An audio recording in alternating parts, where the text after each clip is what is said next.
All right, Lady Ada, what is this? Hey, everybody, and welcome to Show and Tell. I like the shirt, but it always looks weird on camera. Yeah. It's me. Yeah, I got the microphone. It's me, Lady Ada, with me, Mr. Lady Ada. But it's not about us.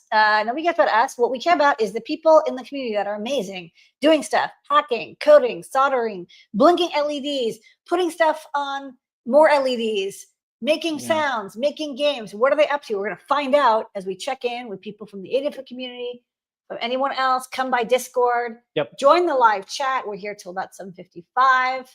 That's right. And not only can you come by any week, you can let us know in advance. We can get you the link so you can get in sometime it fills up. But also you get a sneak peek of some of the things that we're working on here at ADFA. You never know what you're going to see. Okay, so sometimes it's like synthesizer elephants. Okay, so I think you said we're going to start with Scott and then Jeff. Yeah, Scott. Yeah, Scott's under the weather. Yeah. All right, Scott, what do you have going on this week? Yeah, I was supposed to be on vacation, but I got a stomach bug, so I'm back to work. Although I'm can slowly get back to there. So what I've got to show is I was working on a saves partition right before I left. So here you can see normal CircuitPy loads up just fine, but now I can also do CP saves. And this has hello.txt, and if I edit it, I think it was telling me that you won't be able to see it, but it's... What is this editor you're using? This read-only. I don't have an editor yet. That's like next on my list tomorrow. No, but what is this you're using right now? Oh, this is Dolphin. So this is Katie's file manager. Okay. So I have FruitJam plugged in, and I'm actually just going to click in an SD card. And if it's working, we should see it show up here. It reads a bunch of devices or blocks from the SD card, so it does take a little bit of time. But here, we now have a third disk here. This is all coming from CircuitPython. And this is like my verbatim 32 gig card. So that's what I named it. And I can open so that's like the SD card you inserted. Now it's available over the USB interface. That's right. Yep. Okay. Yeah. So I auto detect. So every time we look for the file system, or any time that the USB mass storage is like, hey, is the disk there? We check the SD card detect pin. And if it is, we try to get it going. And if we're able to, great, we get it going. So here I'm able to list the files. By default, CircuitPython saves and the SD card will be read-only to the host computer. But I've also made storage.remount. If in Linux here, I can hit eject, and then CircuitPython does get that signal back. CircuitPython can then, you can do storage remount /saves to true, read-only to CircuitPython, and then it will be writable from the host computer. And it will re-pop up here if I do that. I don't know if I can do that real quick. You won't see it. I know you can't see my thing, but if I do storage.remount saves true, we should see it pop back up. Or maybe not. Boom. Boom, and now it should be writable from my host computer. So multiple disk drive, like we'll call them LUNs. They're called logical whatever units. Yeah. Think for floppy disk. Yeah, so not just it's really floppy disk, all like USB floppy disk stuff that we're taking advantage of. Yeah. Like, is it there? Is it not there? So I could also like pop the SD card out and then pop it back in, and it will start the process again. Yeah. As well. It's slow. It's 25 megahertz, but it's reading a lot. It's a 32 gig card, so yeah, it's not. But it's still interesting gigs, for like it's doing a lot. CircuitPython, like for data log, people are like, well, I want a data log, but then I want to read it from my computer without having to unplug it. It's like, well, now you can do that. Right. Yep, that's the hope. All right, USB is amazing. Up, so maybe there's a problem. Alrighty. Thanks so much, Scott. And thanks, Scott. Alrighty. And, that reminds me, when I get a device now, more often than not, if it has anything to do with configurations, it shows up as USB drive. And like, that's just the expectation. Mass also, storage. Like some electronic like dev boards, and also some like gadgety things that are kind of like not for consumers, but not just solder yourself.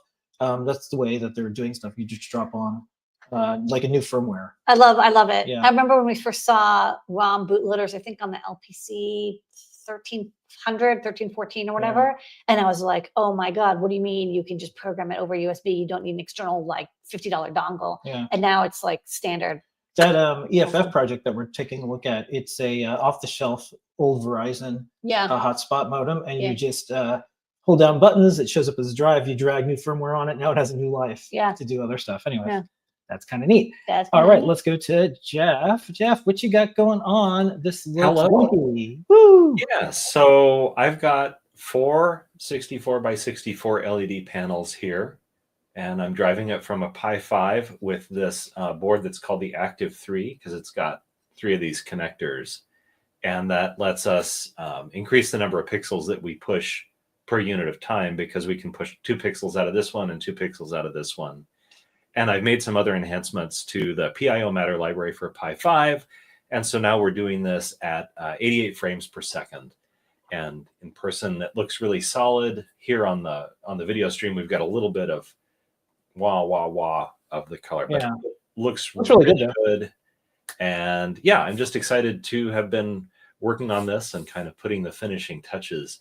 Tim actually did a guide which will show you how to run things like emulators on this. We've got a couple of different ways to do that. And yeah, what do you want to know? I don't know. This is cool. So this is 128 by 128, and it's right. It's what is it? The code is actually running on the Pi. Is it like an X? Is it where is the emulator? Like how are you? Right. So this is a standard emulator that works inside of X Windows called Mednafen. I don't know how you pronounce it. And in this configuration, I'm running. There's this thing called Pi Virtual Display, and it creates like a virtual X server and runs just the program you want inside of it without a desktop environment or window manager or any of those things. So this thinks it's running on a 256 by 256 X server. And then I grab the frames from it as fast as I can, scale it down to the 128 by 128 and blast it out the connectors. Yeah. Basically. And so you can do any X program this way. And then the other thing that we have that Tim implemented this week is you can grab a segment of your regular X Windows desktop and send it out. So that's great if so a limitation with this is it doesn't connect to a standard keyboard or mouse, although it works with a game controller. I've got a game controller down here somewhere, but I'm not going to like stream trying to beat 1-1 in record time or something. Anyway, so the other way that Tim implemented, it will attach to your running X session that's displaying like on an HDMI monitor, and then you can plug in a keyboard and mouse and they just work. So it depends what you want. There are multiple ways to do it, and there's examples of both, which is great. Yeah. And a lot of the, usually if there's HDMI in, so what's interesting about this is that we're not doing HDMI in, we're like displaying whatever's on the Pi 5 itself. But it could be anything. It could be like, you could actually have like a web browser actually running. You could have a video player. You could have it on a weather widget or something. Mm-hmm. But a subway thing, if you know. Yeah, so all of your traditional ways of programming graphics on Linux, you'll be able to bring them to this, as well as some less traditional ways like directly using the Python image library to like load an animated GIF. There's all kinds of stuff that you can do. Well, it looks great. I mean, for those who know, like Jepler's going on holiday and taking a break from doing stuff with Adafruit, which is awesome. Yeah. But I love seeing this as a final. Not hurrah, but I don't know if you've got one of these, but I do not have one of those. We just have. What's inside? No one knows. Wow. What's in the box? What's in the box? It's a head. It's a head inside of it. You can't really see it. This is a little plant thing.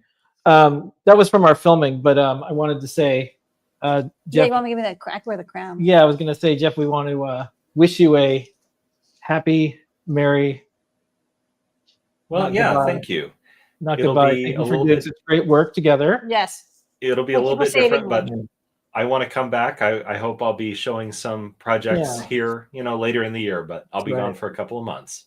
Okay. Doing my own thing. Keep it weird while you're gone. We're weird. But thank you, Jeff, so much for I was talking about this before we started show and tell.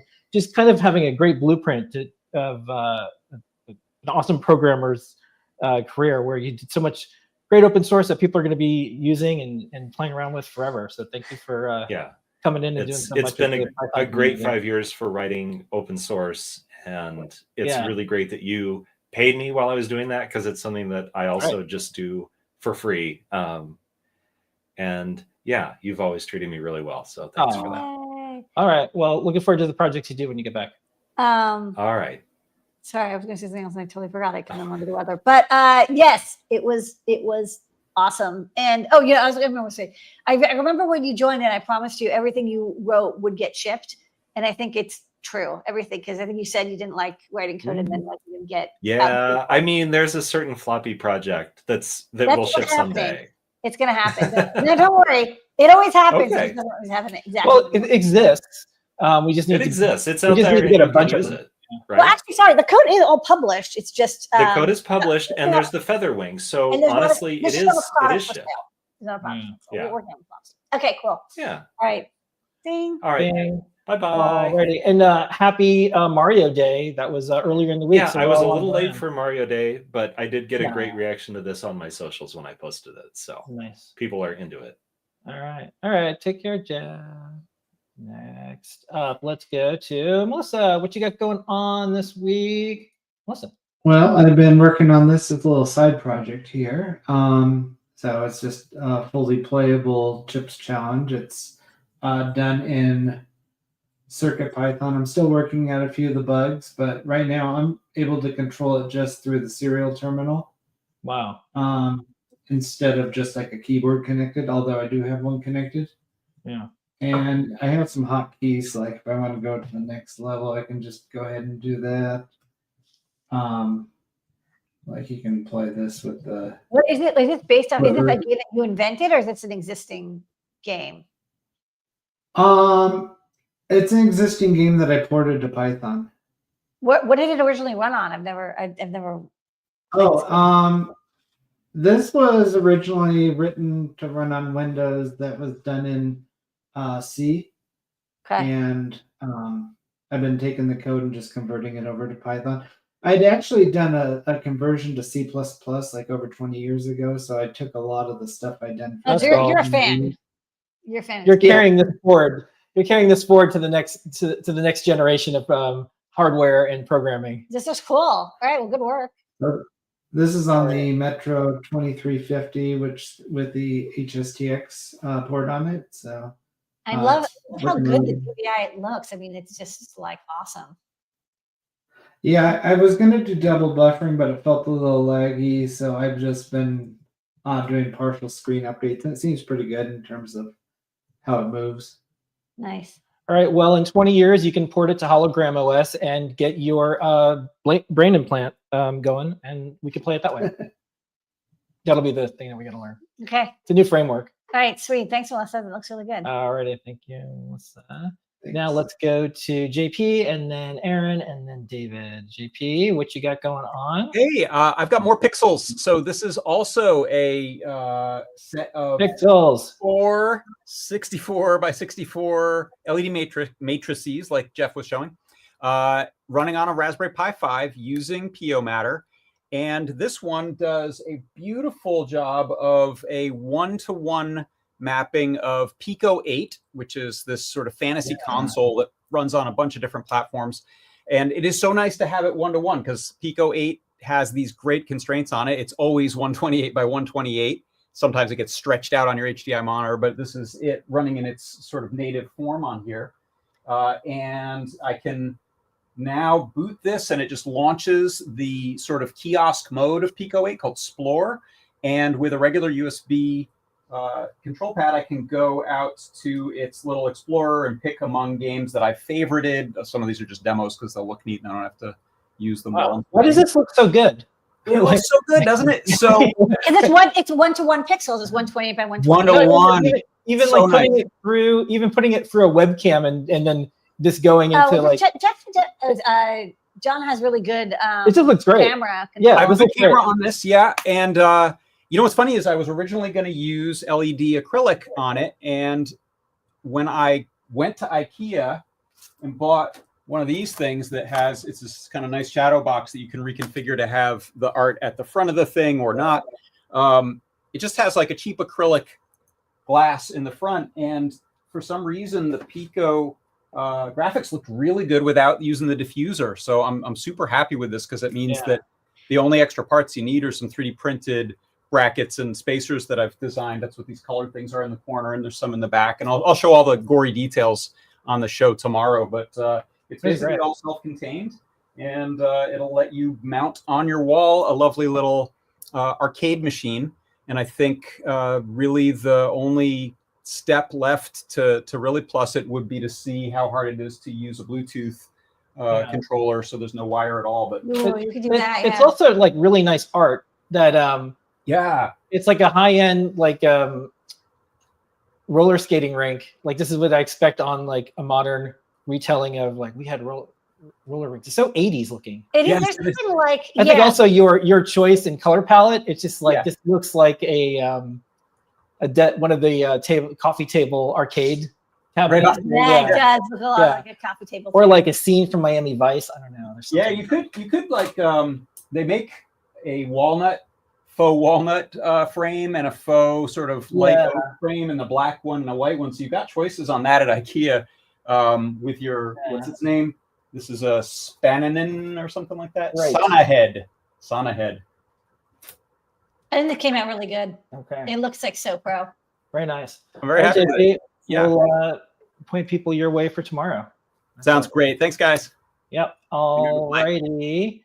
Next. Speaking of LEDs, Erin comes in with like the most. Tuning in Planet Erin. Yeah, me and Jepler were comparing sizes, and I think I win. I have 6,400 LEDs in my display here, whereas I think he had just what did he say, 4,000? You've just got more. They're bigger. Yeah, and I can crawl inside of them, which is really helpful too. I actually have two projects today. I have a big project and I have a small project. So I am going to start with the small project. Okay. This is my new little lamp. So Adafruit just started stocking these cute little letters. And I put a bunch of them into a nice little base right here. I've got some electronics underneath, so it's all battery powered and self-contained. And it's running hello. That's cool. This is gonna be live by the end of the week on the Adafruit Learn system. Hello. So we can learn how to. This is Charlie. Hello.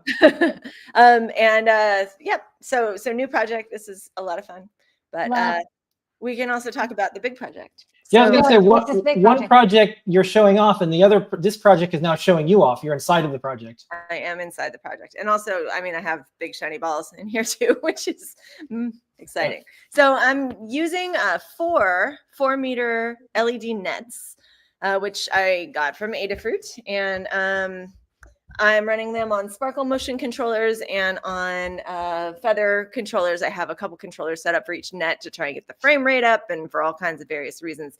It's been kind of a wiring nightmare, but I did finally get all of the nets up and running and powered and looking fantastic. So I'll just show off a couple different fun little animations here and some of the stuff I've got it doing. And this is within X-Lights, or what are you using? So I'm using LED Lab, which is software written by Christopher Shart. He is a Burning Man artist who does very much a lot of large scale installations out there. I really like it because it is really very artisty, I guess. I also want to put this up on X-Lights because X-Lights' big thing is being able to sync kind of with other things around, and up above this this dome, I actually have my jellyfish hanging up here and my big chandelier over there. So at some point I want to do dive into how to get them all sequenced and doing things together. But for just the installation itself, LED Lab is kind of amazing. It does lots of neat stuff.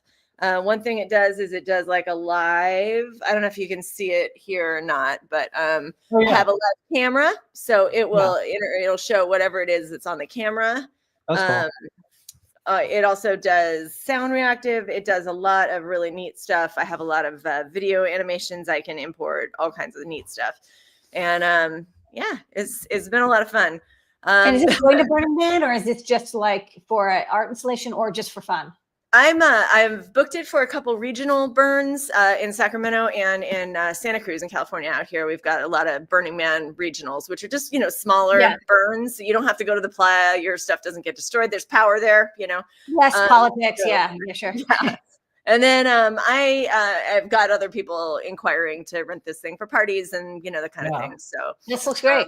I think I'm not saying like it's easy. Like I know you had like it's a big challenge to get it running, but like what is nice is the netting. It's like when you're done, you can like disconnect and wrap it up.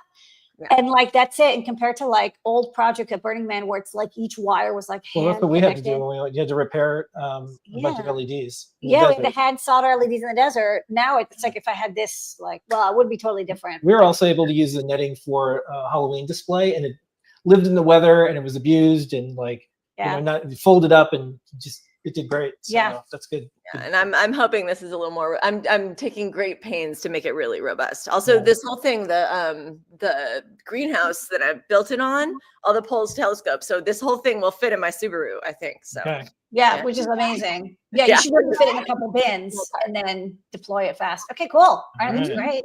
Yes. Excellent work, Erin. Okay, guide's coming soon. Erin's working on it. All right. Next up, David, what you got going on? Hello. I'm working on some extension to Mr. FPGA to make it more fun to switch from one game to another. So let me show you a little bit the stuff. So there is a project called Zaparoo. I've put the name in my tag so that it's readable. And it lets you read an NFC card and switch from one game to another game by putting the card on top of the reader. So, but they also have a serial protocol. And what I've done is to turn the MacroPad into a game selector. So it boot and it use not the REPL, but the serial console or the serial over USB. And it talked to the Mr. FPGA, which is there. And then each button is a different game or system to boot. So that's look like Commodore 64. And this would be, that's the Macintosh. And the other thing I can do is to rotate the rotary encoder. I see the name, and then I can choose to go for this game. And that's one of my preferred console, Vectrex, and trying to avoid all of the asteroids. So maybe the next step with Zaparoo game is to connect a floppy disk, and with those two pieces, the floppy featherwing and an M4, you have piece of software that they provide. You put a small string into the floppy, you put the floppy read-only, and then when you insert the floppy, you switch to another game. So that would be the next step, and they provide the code, so I don't have to do anything except soldering. And then the last step will be to use the useful sensor, which is that QR code reader. I've got two of them. I don't find them. I only found the box. And the idea is to have a QR code for each game. And when you want to play a game, you put the QR code in front of it. Oh, yeah. That's very cool. Okay. So, yeah. And I'm super happy that this is daylight saving because I don't have to go too late. That's right. Good. Yeah, we'll see if it lasts. There's talk of it changing, but who knows? Maybe don't check the news. Maybe it'll be permanently like this. I'm not quite sure. All right. Well, thanks so much for coming by, David. Okay. Thanks, David. See you. All right. Bye. All righty. What a blinky, Thank beautiful you so much, everybody. That's our show and tell for this week. We're here every single week, some way, shape, or form. 7:30 p.m. Eastern time. Let's go eat some mushrooms. Don't forget we have Ask an Engineer in just a few minutes, and we'll also go over some highlights and more about the rest of the shows for the week. See everybody next week here or the beyond. Bye-bye. Bye, everybody.